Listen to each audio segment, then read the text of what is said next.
All right, folks, elder law care attorney Patrick Kelleher coming to you from elderlawcare.com. Folks, this is a serious subject matter here today. A subscriber to our YouTube channel sent in a question. Hey, Patrick, what do we do if we suspect elder abuse in a facility, whether it be a skilled nursing facility, an assisted living facility, or even a memory unit, right? Or even at home for that matter? What are some steps you ought to take? Okay, folks, so I thought about this and I compiled a list here, folks, because if you are the caregiver for a loved one, you are the healthcare agent, you are the durable power of attorney agent, you are the trustee, fiduciary, you need to know this stuff, folks, because the onus is on your shoulders to be the advocate for your senior loved one, folks. All right.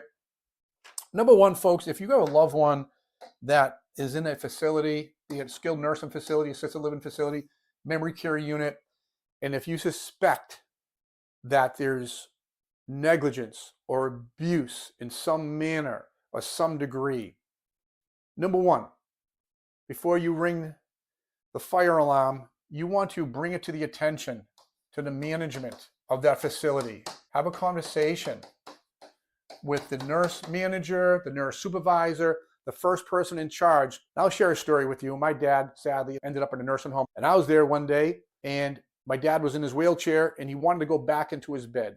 Well, these places are very busy places, and they often have rules and policies.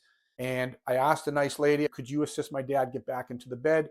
And she said, well, I'm sorry, your dad's a two-person lift. He wasn't a big man, but that's their policy. And so lady one, the certified nursing assistant, asked her colleague, hey, could you help me get Mr. Kelleher back into his bed? And the other lady says, I'm going on lunch right now. I'll be back in an hour. So you're going to run into situations like that where the family has to pick and choose your battles because you can't be there all the time, right? And so fortunately, the first woman got another colleague and he said, I'm happy to help assist get your dad back into his bed. And so sometimes you just have to use your communication skills and ask for help, all right? So ask for help, and if that didn't work out or if you had other concerns, you want to communicate it to management, right? And then my recommendation, after you have the conversation with management about your concerns, put that in writing, okay? So you want to put that in writing, folks, because if you don't put it in writing, the old saying is, then it never happened. And you can do that by sending an email or a letter to the management, just expressing your concerns. That's the first thing you want to do, folks. Also, these facilities have what they call ombudsman, which is someone in management, and they're like a mediator or a facilitator that communicates between the facility and the family. And so you want to look into that as well. Does that facility have an ombudsman or a person specifically? And then you want to establish a relationship with that person to make sure whatever your concerns are, list the conditions, list the concerns, and then you want to monitor them to see if things are being improved. You want to monitor it closely, folks. All right. And if things are still not getting better, folks, then you might have to turn up the heat a little bit, right? And you may have to report it to elder services. And elder services sometimes is a quasi-government entity in your town, state, or jurisdiction where you report it, and then they'll initiate their own investigation, okay? Elder services. That would be my third recommendation there, folks. And if you're still not getting satisfaction, folks, we had a case where one of the family members was rough with their loved one in the facility. They were maybe put their hands on them, he slapped their hand. It wasn't anything that was extremely serious, but serious enough where there was something going on that was aggressive or inappropriate.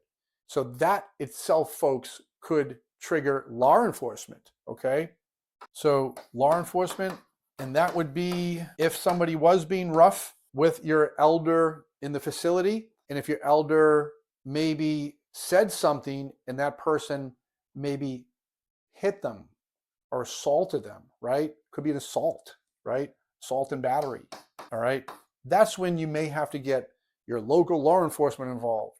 And sometimes if the family member who's involved, it could trigger what they call here in the Commonwealth a domestic order called the 209A. And then that family member might have to deal with that, okay? So that would be a more serious situation, folks, all right? And then if all else fails, folks, and you've exhausted all these first four steps, you may want to move your loved one to another facility. If you think it's beyond repair, move your loved one to another facility that you feel is safer, a safer skilled nursing facility or assisted living facility or memory care. All right, folks, really, really important that you keep your finger on the pulse, monitor and manage the care of your loved one at any of these locations. I always recommend to our clients, visit frequently, but visit at different times. If the staff is used to you showing up every day after work at 3 o'clock or 5 o'clock, well, then they might go in there and clean up the room and clean up your loved one and make sure they look presentable. That's why I recommend make sure the family's involved, different family members showing up different days, different times. That way it'll keep the staff on their toes to hopefully provide the best quality of care for your incapacitated elderly loved one.